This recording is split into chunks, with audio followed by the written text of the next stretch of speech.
Suatu ketika Usamah ibnu Zaid yang kita bicarakan biografinya ini melihat Nabi SAW dan dia berkata, "Ya Rasulullah, wahai Rasulullah, lam araka tasumu syahram minas syuhur ma tasumu fi Sya'ban." Aku tidak pernah melihat engkau berpuasa begitu banyak seperti puasa engkau di bulan Sya'ban. Kebetulan kita hari ini jatuh pada tanggal 2 Sya'ban. Ya Rasulullah, wahai utusan Allah, wahai Nabi Allah, lam araka, aku tidak pernah melihat engkau tasumu syahram minas syuhur, berpuasa di suatu bulan, tasumu fi Sya'ban, seperti puasa engkau di bulan Sya'ban. Artinya dibandingkan bulan yang lain, Muharram, Safar, Rabiul Awwal, Rabiul Akhir, Jumadil Awwal, Jumadil Akhir, Rajab, puasa engkau lebih banyak di bulan Sya'ban. Kira-kira alasannya apa? Itu menunjukkan Usamah ibnu Zaid dekat sekali dengan Nabi. Dia tahu Nabi makan, Nabi tak makan, Nabi puasa, Nabi tak puasa. Dia tahu bahwa Nabi puasa bulan ini lebih dari bulan yang lain, menunjukkan kedekatan yang luar biasa. Ini juga menunjukkan bahwa sahabat Nabi itu tidak menelan ajaran Islam bulat-bulat. Nabi puasa ajalah, usah tanya-tanya, nanti banyak tanya Nabi marah masuk neraka. Yang tidak boleh banyak bertanya itu kalau pertanyaannya tidak ada alasan dan hanya untuk bertanya-tanya macam Bani Israel. Lembunya warna apa? Kira-kira sudah dipakai untuk membajak atau tidak? Kira-kira umurnya berapa? Pertanyaan yang tidak membawa kepada amal. Pertanyaan skolastik. Pertanyaan hanya untuk wacana saja. Pertanyaan hanya untuk bertanya-tanya, mengetes-ngetes, menguji orang. Adapun pertanyaan yang efeknya berdampak kepada amal, ini menunjukkan bahwa antara Nabi dengan sahabat Nabi itu ada hubungan yang sangat erat. Ini juga menunjukkan sahabat itu tidak takut sama Nabi walaupun umurnya jauh. Jadi kalau sebelum hijrah dia lahir 7 tahun, berarti saat Nabi hijrah umurnya 7 tahun. Waktu Nabi hijrah umurnya 53 tahun. Bapak bayangkan ada umur anak 7 tahun, 8 tahun, 9 tahun, 10 tahun berdialog dengan orang berumur 53 tahun. Mungkin itu antara, bukan lagi ayah dengan bapak, tapi antara cucu dengan kakek. Menunjukkan sahabat Nabi itu tak takut dengan Nabi. Nah, sekarang sebenarnya banyak yang mau saya tanyakan sama Ustaz itu tadi. Kenapa tak tanya? Takut saya nengok muka Ustaz itu. Berarti Ustaz itu tidak macam Nabi. Nabi sahabat tak takut. Bertanya dia. Beda sedikit takut sama segan. Segan itu mungkin karena wibawanya, karena hormatnya. Nah, jadi saya senang datang anak-anak bertanya, Ustaz, kemarin habis khutbah di masjid Darul Abrar, komplek DPR provinsi, selesai sholat Jumat, datang 2 orang anak kecil, masih SD. Ustaz Somad, ya salaman. Nah, habis itu mau nanya apa? Mau foto Ustaz. Nah, bagus, artinya nanti dia nanya masalah hukum awal-awalnya. Nah, artinya mereka tak takut dengan Ustaz itu. Nah, sahabat Nabi bertanya, begitu mereka bertanya kepada Nabi, ya Rasulullah, aku lihat engkau puasa lebih banyak di bulan ini melebihi bulan yang lain. Kira-kira alasannya mengapa? Nabi pun menjawab. Apa kata Nabi? Dzalika syahrun yaghfulu anhun nas baina Rajab wa Ramadan. Itulah bulan yang banyak dilupakan orang. Dia terletak antara bulan Rajab dan bulan Ramadan. Bulan Rajab orang ingat. Kenapa orang ingat bulan Rajab? Karena bulan Rajab disebut dalam Quran, walaupun tidak secara teks, tapi secara isyarat ada. Inna iddatash syuhuri indallahi 12 syahran fi kitabillah. Sesungguhnya jumlah bilangan bulan di sisi Allah yang tertulis dalam kitab Allah ada 12. Minha arba'atun hurum. Ada 4 bulan haram. Dijelaskan dalam hadis Zulqa'dah, Zulhijjah, Muharram, Rajab. Bulan Rajab semua orang ingat. Orang jahiliyah pun memuliakan bulan Rajab. Sampai-sampai mereka tidak mau membunuh bapaknya, membunuh orang yang membunuh bapaknya. Jumpa dia dengan pembunuh bapaknya, takkan dia hunuskan pedang. Kenapa? Karena ini bulan Rajab, bulan mulia, haram berperang. Bulan Ramadan semua orang tahu bulan Ramadan. Kenapa? Fihi lailatun khairum min alfi syahrin. Karena di dalamnya ada satu malam, kalau beramal lebih baik daripada 1000 bulan. Tapi ada satu bulan, yaghfulu anhun nas, banyak orang melalaikannya. Beramal di bulan yang dilalaikan orang, pahalanya besar. Beramal di saat waktu orang lain lupa, pahalanya besar. Contoh, malam, semua orang tidur, wan nasu niyam, semua manusia tidur. Makanya pesan Nabi, wa tusalli fil laili wan nasu niyam. Salatlah engkau di tengah malam ketika orang sedang tidur. Karena beramal pada saat orang lalai itu pahalanya besar. Samalah seperti pada saat malam Idul Fitri. Malam Idul Fitri itu kadang SMS kita tak sampai pagi. Kenapa? Karena semua orang mengucapkan selamat Idul Fitri, selamat Idul Fitri, selamat Idul Fitri. Tapi pada saat orang lalai, di situ jaringan lancar. Maka carilah ketika orang lalai. Dunia ini sekarang hampir tak ada orang lalai. Di tengah malam kita anggap orang lalai, orang menjerit-jerit di tengah jalan. Gol! Hampir tak ada orang lalai. Tidak ada orang lalai untuk mengisi dunia, tapi lalai kepada Allah Ta'ala banyak. Carilah saat-saat orang lalai itu. Ini amat sangat penting. Sekarang orang banyak melalaikan Allah di saat ini. Ini beribadah. Ini terisyarat, tertulis isyarat bahwa beribadah pada saat orang lalai keutamaannya amat sangat luar biasa. Sekarang Pak Ustadz, banyak orang lalai waktu khotib naik mimbar. Waktu khotib naik mimbar banyak orang lalai tidur. Bangunlah situ, tengok wajah khotib itu, dengarkan baik-baik. Ini keutamaan di saat beramal. Alasan yang kedua, kata Nabi SAW, bulan itu, pada saat bulan yang orang lalai, bulan Sya'ban itu, apa dia? Allazi, yang pada saat itu yurfa'u fihil a'mal, turfa'u fihil a'mal. Pada bulan itu diangkat catatan amal manusia. Wa uhibbu an yurfa'a amali wa ana sha'im. Aku ingin ketika ila rabbil alamin, turfa'u fihil a'mal ila rabbil alamin. Pada bulan itu disangkatlah amal orang selama setahun kepada Allah Subhanahu wa taala. Wa uhibbu an yurfa'a amali wa ana sha'im. Aku ingin, aku suka, aku cinta ketika amalku itu diangkat, aku dalam keadaan berpuasa. Imam Ibnu Rajab Al-Hambali dalam kitabnya Fathul Bari, Syarah Sahih Al-Bukhari. Imam Fathul Bari ada dua. Satu Fathul Bari ditulis oleh Imam Ibnu Hajar Al-Asqalani. Satu lagi adalah ditulis oleh Imam Ibnu Rajab Al-Hambali. Imam Ibnu Rajab mengatakan, amal diangkat itu 3 kali. Amal harian, amal mingguan, amal pekanan, amal tahunan. Amal harian itulah yang diangkat setelah sholat asar. Makanya utama beramal sholat berjamaah, sholat asar. Sholat asar berjamaah, sholat sama dengan malaikat. Sholat subuh berjamaah, sholat sama dengan malaikat. Lau ya'lamuna ma fil atamati was subhi. Kalau andai dia tahu pahala sholat subuh berjamaah, la atauhu mahabwan. Mereka akan datang walaupun merangkak. Malaikat yang menjaga malam tadi, dia akan naik pada subuh ini, gantian dengan malaikat yang turun pada saat subuh. Mereka akan berjaga untuk siang menjelang asar. Nanti waktu asar, buku catatan amal dari sholat subuh ke sholat asar itu diangkat.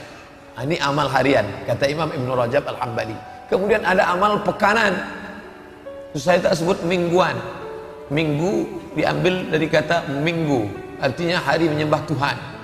Sedangkan kita sebut pekan, sepekan. Kenapa pekan?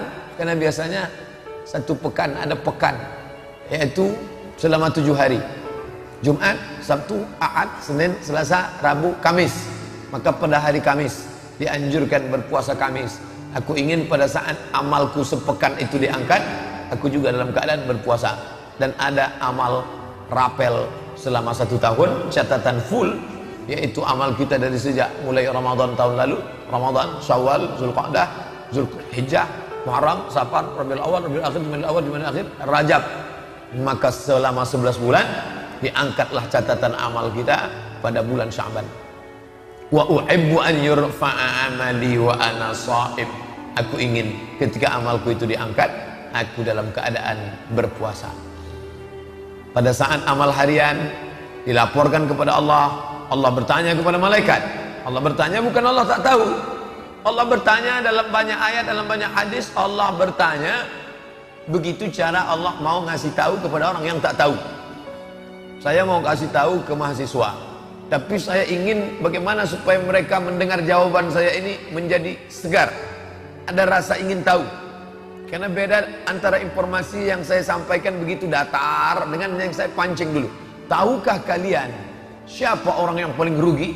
Ketika saya katakan itu, bukan berarti saya tak tahu. Saya ingin memberitahu kepada mereka dengan cara memancing keingintahuan, dengan cara bertanya. Maka Allah bertanya kepada malaikat, "Hai malaikat, ketika engkau bawa buku catatan hambaku itu tadi, mereka sedang apa?" Mereka sedang sholat asar berjamaah, ya Allah, bersama dengan kami. Itu amal harian, amal pekan, sepekan. Ketika kalian bawa catatan amal hambaku itu satu pekan, mereka sedang apa? Mereka sedang puasa hari Kamis, ya Allah. Begitu juga dengan tahunan. Ketika kalian bawa buku catatan hambaku itu selama setahun, saat kalian angkat amalnya, dia sedang apa? Kata malaikat menjawab, mereka sedang berpuasa, ya Allah. Mereka tahan makan, mereka tahan minum, mereka tahan mata, mereka tahan nafsu syahwat. Padahal istrinya halal, padahal makannya halal, padahal minumnya halal. Apakah mereka pernah melihat surgaku? Tidak. Apakah pernah mereka merasakan nerakaku? Belum. Apakah pernah mereka melihat aku? Tidak. Ternyata mereka sudah sampai pada maqam ihsan. Anta'budallaha ka'annaka tarahu, fa in lam takun tarahu fa innahu yaraka. Engkau sembah Allah, engkau beribadah kepada Allah seakan-akan engkau melihat dia, walaupun engkau tidak melihat dia, fa innahu yaraka, tapi engkau merasakan sedang dilihat oleh dia. Dan orang paling merasakan ihsan itu ketika sedang puasa. Ketika sedang sholat, orang ihsan, tak berani dia menggerakkan biji matanya ke atas karena dia sedang merasa dilihat, dipandang Allah. Pada saat orang melaksanakan ibadah umrah, dia sedang ihsan. Tak berani dia mencabut bulu hidungnya, tak berani dia mencabut rambutnya, tak berani dia mencabut duri di pokok kayu, tak berani dia membunuh binatang, karena dia sedang merasakan ihsan, pengawasan Allah SWT. Maka pada saat puasa, tak berani dia makan, tak berani dia minum, tak berani dia berpikir yang tidak-tidak, tak berani dia berkata-kata bohong, dusta, sia-sia, lara. Kenapa? Dia sedang berada dalam pengawasan Allah Subhanahu wa ta'ala. Maka alangkah baik, agung dan mulianya ketika di awal-awal ini kita kaji hadis ini, mumpung masih di awal bulan Sya'ban. Maka hadis ini yang kita kaji diriwayatkan oleh Imam An-Nasai dalam kitab Sunan, diriwayatkan oleh Imam An-Nasai. Status hadis hadisun hasan, hadis hasan. Di sisi lain, hadis ini juga memberikan kabar gembira bagi ibu-ibu yang banyak hutang puasa di tahun lalu. Tahun lalu tinggal puasa berapa hari? Tinggal 30 hari. Banyak betul, sampai 30 hari mengandung, menyusukan anak. Jadi seorang suami tahu, sadar betul dia juga sebagai suami mengingatkan istrinya, dia juga sebagai anak. Kita ini laki-laki sebagai suami satu kali, sebagai anak satu kali, sebagai abang satu kali, sebagai adik satu kali, sebagai paman satu kali. Ada perempuan di sekitar kita, ada beberapa perempuan yang itu di bawah pengawasan kita. Bukan kita dicari orang pada saat mau menikahkan anak kemanakan saja, tapi juga adalah sebagai laki-laki yang bertanggung jawab terhadap ibadah mereka. Kita ingatkan adik kita, kamu punya anak, ya, sedang menyusukan anak, ya, puasamu tinggal kemarin 30 hari. Itu tanggung jawab kita. Jangan sampai kita biarkan mereka sehingga kita mendapat gelar dayus. Muhammad dayus ya Rasulullah. Siapa itu dayus ya Rasulullah? Alladzi yuqirrus su, membiarkan anak kemanakannya, membiarkan saudaranya, membiarkan adiknya su, melakukan perbuatan buruk. Perbuatan buruk bukan hanya tidak menutup aurat, perbuatan buruk adalah tidak mengqadha puasa. Maka kita ingatkan, di bulan Sya'ban nih keutamaannya banyak, maka engkau qadha puasamu yang lalu. Lupa. Sejak Syawal sudah 11 bulan tak mengqadha puasa.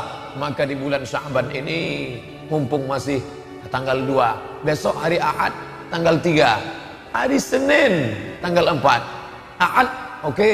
Ahad saya tak bisa puasa nih. Kenapa? Ini godaannya besar nih, ayam panggang, ayam penyet, pesta, nikah, walimah, akikah. Saya tak bisa puasa nih Pak Ustadz. Hari Senin tak ada halangan. Maka hari Senin, malam Senin itu bangunkan istri, bangunkan keluarga, ajak mereka mengqadha puasa. Niatkan puasa, saya niat mengqadha puasa yang tinggal tahun lalu, diqadha pada hari Senin, maka keutamaannya luar biasa. Qadhanya lunas 1 hari, dapat pahala puasa Senin, dapat pahala puasa sunat Rajab. Nah, jadi beramal ini cerdas, smart, cerdas. Sekarang banyak orang punya smartphone, HP-nya yang cerdas, orangnya tak cerdas. Cerdas kita beramal. Satu kali amal dapat 3 bonus. Mungkin yang lalu-lalu apa boleh buat. Begitulah Allah memudahkan, selalu memberikan motivasi. Tidak ada alasan orang untuk takut beragama. Takut saya pengajian ini sikit-sikit neraka. Enggak, kabar gembira. Nabi itu dikirim Allah Subhanahu wa taala basyiran wa nazira. Basyir, kabar gembira. Nazir, peringatan. Makanya basyir lebih dulu. Basyiru, beri kabar gembira. Wala tunaffiru, jangan buat orang takut kepada agama. Yassiru, berikan kemudahan. Wala tu'assiru, jangan mempersulit-sulit. Ustaz, saya belum mengqadha puasa nih, neraka jahanam tempat ente. Orang takut beragama. Saya belum mengqadha puasa nih. Insyaallah. Sekarang kita kan masih tanggal 2 qadha. Ibu, ganti puasanya, Bu. Ustaz udah sebut 2 kali ibu. Memangnya laki-laki tak ada tinggal puasanya? Laki-laki lebih banyak pula puasanya tinggal. Sejak kapan dia meninggalkan puasa? Kalau si ibu kemarin meninggalkan puasa sejak hamil 30 hari, menyusukan 30 hari, menyusukan tahun kedua 30 hari. Si bapak rupanya tak puasa sejak akil balik. Umur sekarang berapa? 43. Akil balik berapa? 13 tahun. 43 kurang 13,